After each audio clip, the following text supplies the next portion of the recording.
دوستوں سبسکرائب کریں ہمارے چینل حرف دل نواز کو، اور بیل آئیکن کو ضرور پریس کریں اور آل نوٹیفیکیشن کو سلیکٹ کر لیں تاکہ آپ کو میری ویڈیوز کی ساری نوٹیفیکیشنز ملتی رہے۔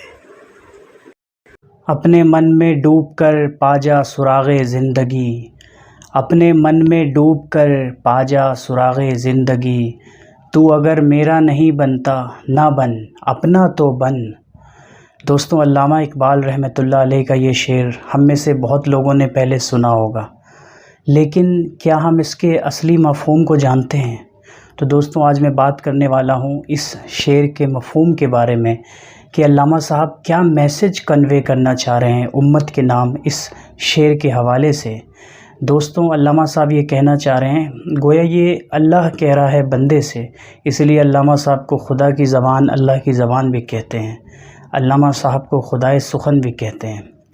تو خدا بندے سے یہ گویا کہہ رہا ہے کہ اپنے من میں ڈوب کر پا جا سراغ زندگی، مطلب تو اپنے من میں ڈوب۔ خودی کا کانسیپٹ بھی علامہ صاحب کا ہے، وہ میں آگے انشاءاللہ ویڈیوز میں سمجھاؤں گا۔ اس شعر میں بھی علامہ صاحب کا خودی کا کانسیپٹ جو ہے وہ ضرور جھلک رہا ہے کہیں نہ کہیں۔ تو گویا اللہ یہ بندے سے کہہ رہا ہے کہ اپنے اندر، اپنے دل کے اندر اپنی خودی میں جھانک کر دیکھ اور اپنا بن۔ تو میرا نہیں بنتا لیکن اپنا تو بن، اور اگر تو نے خودی کو پہچان لیا کہ خودی کیا ہے، مقصد حیات کیا ہے، اپنے من میں ڈوب کر پا جا سراغ زندگی۔ زندگی کا جو سراغ ہے، جینے کا جو مقصد ہے، اللہ نے ہمیں اس کائنات میں کیوں بھیجا، مقصد حیات کیا ہے، اللہ تعالیٰ کی بندگی، اسلام کا بول بالا کرنا اور رسالت کا بول بالا کرنا۔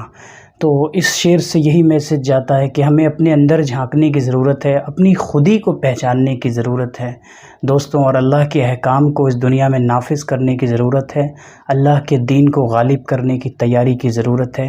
انشاءاللہ اللہ پاک ہمیں اور آپ سب کو یہ توفیق عطا فرمائے۔